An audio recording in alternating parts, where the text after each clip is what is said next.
안녕하세요. 오늘 당신과 함께 살펴볼 자료는요. 닐 도날드 월시의 작은 영혼과 태양, 그 이야기의 일부입니다. 이 이야기가 던지는 핵심 질문은 이거 같아요. 용서 같은 어떤 가치를 우리가 머리로만 아는 게 아니라 어떻게 진짜로 온 몸으로 체험하고 이해할 수 있을까 하는 거죠. 네, 맞아요. 단순한 지식이 아니라 정말 체험으로서의 I'm, 그게 핵심이죠. 이야기의 중심에는 작은 영혼이 있어요. 이 영혼이 말이죠. 자신이 용서하는 자라는 걸 직접 한번 경험해보고 싶어 했어요. 아, 그 특별한 느낌을 알고 싶었던 거군요. 그렇죠. 그런데 문제가 생긴 거예요. 주변에 있는 다른 영혼들이 너무 완벽한 거예요. 너무 밝고 빛나서 뭐랄까 용서할 만한 거리 자체가 아예 없는 거죠. 하하, 그렇죠. 모두가 완벽하면 사실 용서라는 개념 자체가 성립하기 어렵겠네요. 네.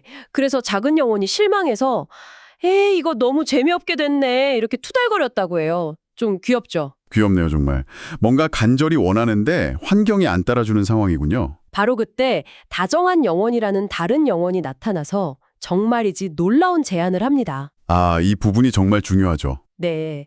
이 두 영혼의 대화가 우리가 삶이나 관계, 특히 좀 어려운 관계들을 바라보는 방식에 대해서 아주 흥미로운, 어쩌면 좀 혁명적일 수도 있는 그런 관점을 제시해요. 맞아요. 한번 깊이 들어가 볼 만한 이야기입니다. 자, 그럼 이 영혼들의 대화 속으로 한번 같이 들어가 보죠. 당신이 이 이야기를 왜 다시 곱씹어보고 싶어 하셨는지 그 이유를 함께 찾아보면 좋겠습니다. 우선 그 작은 영혼의 갈망부터 좀 더 얘기해 볼까요? 용서라는 그 특별한 부분을 그냥 아는 게 아니라 직접 느끼고 싶어 했다는 거요. 네, 그 느낌에 대한 갈망. 당실도 그런 경험 혹시 없으신가요? 뭐 예를 들면 사랑이 뭔지 책으로 100번 읽는 거랑 실제로 누군가를 막 가슴 뛰게 사랑하고 그 감정을 온전히 느끼는 건 완전히 다른 차원이잖아요. 아, 그럼요. 당연히 다르죠. 이론과 실제는 정말 큰 차이가 있죠. 네, 바로 그거예요. 머리로 아는 지식이랑 가슴으로, 몸으로 체감하는 알, 그 사이의 간극. 작은 영혼은 바로 그 체험적 알을 원했던 거죠. 맞습니다.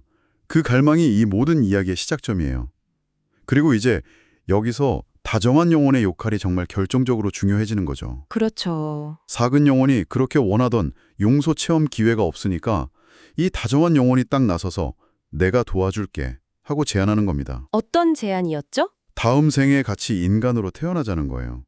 그리고는 자신이 기꺼이 나쁜 역할을 맡겠다는 거죠. 작은 영혼이 용서할 수 있는 그런 상황을 만들어주겠다고요. 와, 정말 파격적인 제안인데요. 그렇죠. 보통은 상상하기 힘든 제안이죠. 좋은 역할을 하고 싶어 하지 누가 일부러 나쁜 역할을. 네. 그래서 작은 영혼도 처음에는 막 귀를 의심해요. 아니, 어떻게 그럴 수가 있냐는 거죠. 왜? 아니, 너처럼 그렇게 완벽하고 눈부시게 밝은 빛을 가진 영혼이 왜 스스로 빛을 줄여서 어둠이 되려고 해? 왜 일부러 무겁게 만들어서 나쁜 짓을 하려는 거야? 이렇게 묻죠. 정말 궁금할 만한 질문이에요. 왜 그런 선택을 하려는 건지. 이건 정말 뭐랄까 상식적으로는 이해하기 어려운 제안이니까요. 대체 왜 그런 엄청난 역할을 자처하려는 걸까요? 다정한 영혼의 대답이 또 놀랍도록 간단하면서도 그 안에 담긴 의미는 정말 깊어요. 뭐라고 대답하나요? 이유는 간단해. 내가 그렇게 하려는 건 널 사랑하기 때문이야. 이렇게요. 널 사랑하기 때문에. 네. 근데 여기서 끝나지 않아요. 이게 그냥 단순한 희생이 아니라는 걸 설명해줘요. 아, 희생이 아니다. 네.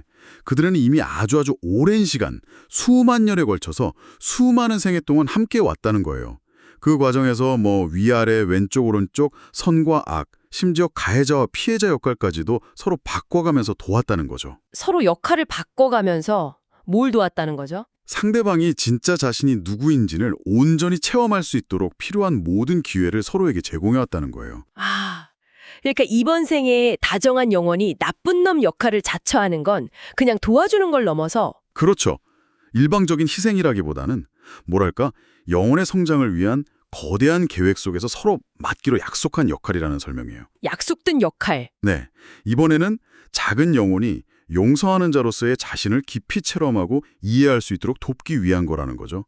두 영혼 사이에 아주 깊은 차원에서 이루어진 합의인 셈이에요. 와, 이건 정말 도움을 넘어서는 거네요. 영혼의 여정을 함께하는 어떤 동반자적인 사랑의 표현처럼 들리는데요. 맞습니다. 그렇게 그려지고 있죠. 정말 생각을 많이 하게 만드는 관점인 것 같아요. 우리가 살면서 겪는 여러 관계들, 특히 좀 힘들거나 도저히 이해하기 어려운 관계들 있잖아요. 네, 있죠. 그런 관계들 뒤에 어쩌면 우리가 의식적으로는 전혀 기억하지 못하는 이런 깊은 차원의 약속이나 어떤 영혼의 계획 같은 게 있을지도 모른다는 상상? 그렇죠. 물론 이걸 뭐 무조건 믿어야 한다 이런 건 아니지만 이런 관점으로 상황을 한번 바라보면 뭔가 좀 달라 보일 수도 있겠죠. 네, 다정한 영혼은 스스로의 진동을 일부러 낮춘다고 해요. 본래 자신의 그 밝은 모습과는 정반대의 행동을 하게 될 거라고 미리 말해주죠. 자신을 무겁고 어둡게 만들어서 나쁜 짓을 할 수 있게끔요. 네, 그렇게 준비를 하는 거죠. 그러면서 작은 영혼에게 딱 한 가지 아주 간절한 부탁을 합니다. 네, 맞아요. 바로 그 부탁. 이 이야기의 정말 핵심, 정수라고 할 수 있는 부분이죠. 우리에게 가장 큰 울림을 주는 부분이 아닐까 싶어요. 뭐라고 부탁하죠? 다정한 영혼이 작은 영혼에게 이렇게 말해요. 내가 너를 때리고, 너를 치고, 네게 정말 상상할 수 있는 가장 끔찍한 짓을 하는 바로 그 순간에 네. 부디 이것 하나만은 기억해줘. 내가 진정 누구인지를. 와, 내가 진정 누구인지를 기억해줘. 이 부탁에는 정말 많은 의미가 담겨 있는 것 같아요. 그렇죠. 다정한 영혼은 스스로 그 나쁜 역할에 너무 깊이 몰입하게 될까봐, 그래서 자기가 원래 누구였는지, 이 모든 게 사실은 사랑에 기반한 약속이었다는 것조차 잊어버릴까봐 걱정하는 거예요. 맞아요.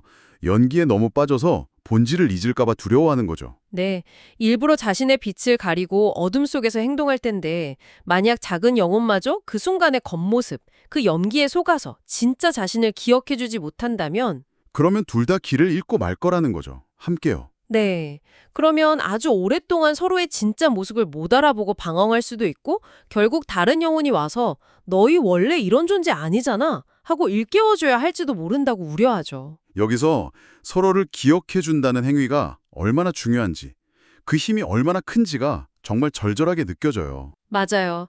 단순히 기억한다는 걸 넘어서는 의미 같아요. 그렇죠. 이 기억이라는 건 단순한 인지가 아니라 상대방의 그 본질적인 빛, 그 영혼의 핵심을 알아봐주는 깊은 연결과 신뢰를 의미하는 거겠죠. 네, 다정한 영혼의 그 두려움은 역할에 너무 몰입해서 스스로와 상대방 모두가 진실을 잊어버릴 수 있다는, 어떤 면에서는 되게 인간적인 고뇌를 보여주는 것 같기도 하고요. 그럴 수 있겠네요.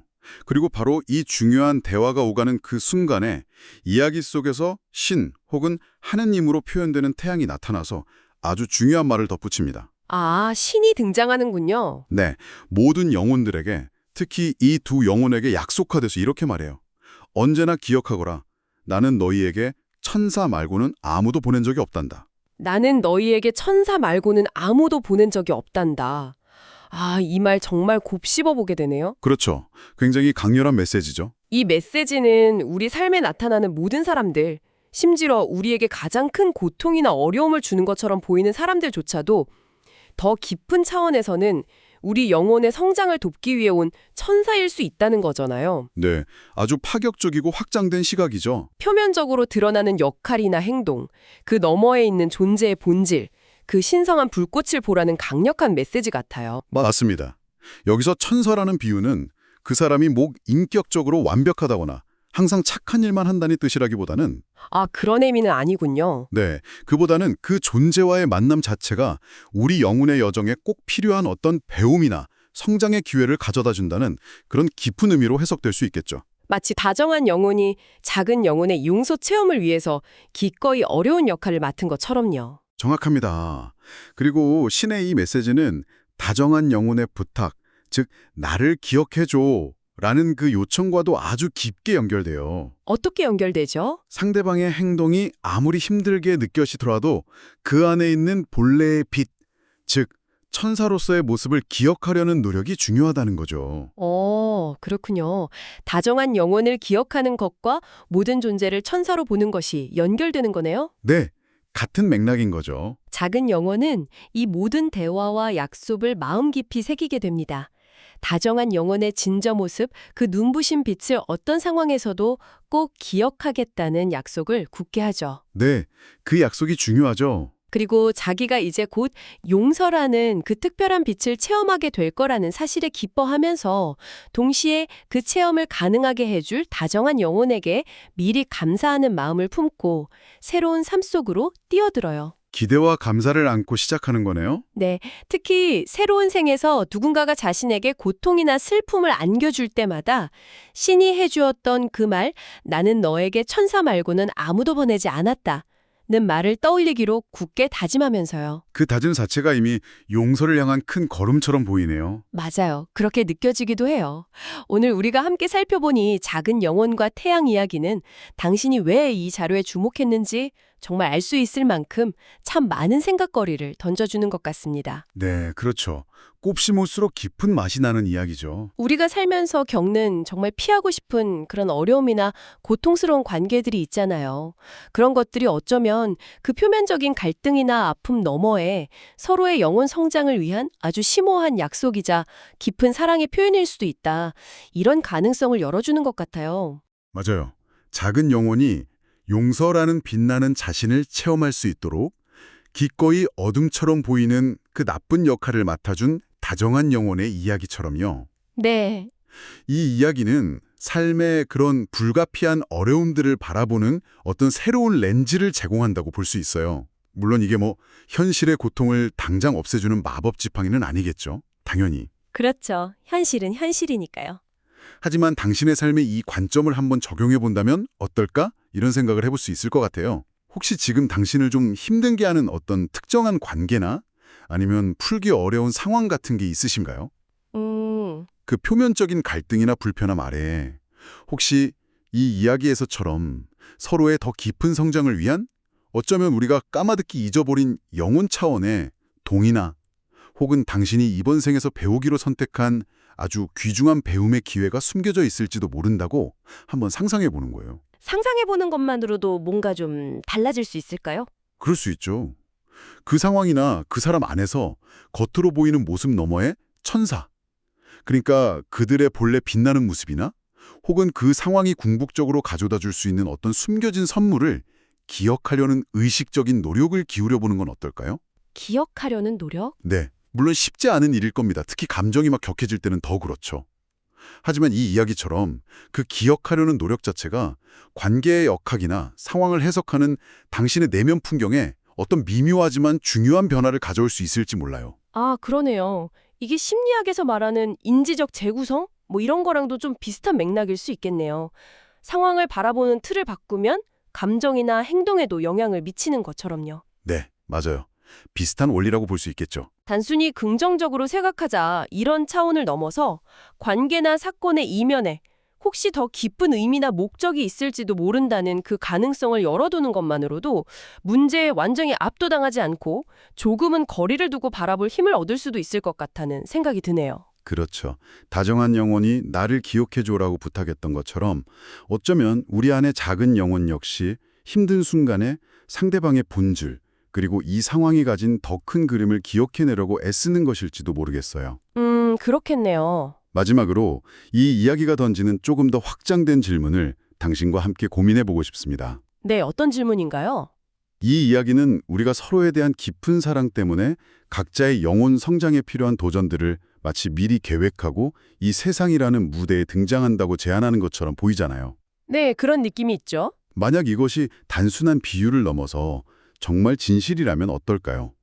만약 우리가 맺는 모든 상호작용, 좋은 만남뿐만 아니라 우리를 가장 힘들게 하고 상처 주는 만남 속에조차 우리가 진정 누구인지, 그리고 상대방이 진정 누구인지를 깨닫게 해주는 어떤 심오한 메시지가 숨겨져 있다면요. 모든 만남 속의 메시지가 네. 그리고 그 메시지는 단지 우리가 그것을 기억해내기만을 간절히 기다리고 있다면 어떨까요? 와, 그렇다면 정말 그렇다면 우리가 겪는 고통이나 갈등은 단순히 피해야 할 대상이 아니라 어쩌면 잃어버린 기억의 조각을 되찾고 우리 본연의 빛을 발견하도록 이끄는 신호일 수도 있다는 거죠. 신호. 네. 이 관점은 우리가 삶의 어려움을 대하는 방식, 또 타인과의 관계를 맺는 방식, 그리고 궁극적으로 우리 자신을 이해하는 방식에 어떤 근본적인 변화를 가져올 수 있을까요? 정말 근본적인 질문이네요. 이것이 단순한 어떤 심리적 위안을 넘어서 우리가 경험하는 현실 자체를 재해석하게 만드는 열쇠가 될 수 있을지 한번 조용히 사색해 볼 만한 질문인 것 같습니다. 네, 오늘 정말 기쁜 이야기를 나눈 것 같습니다. 청취자 여러분도 이 질문을 안고 한번 생각해 보시면 좋겠네요.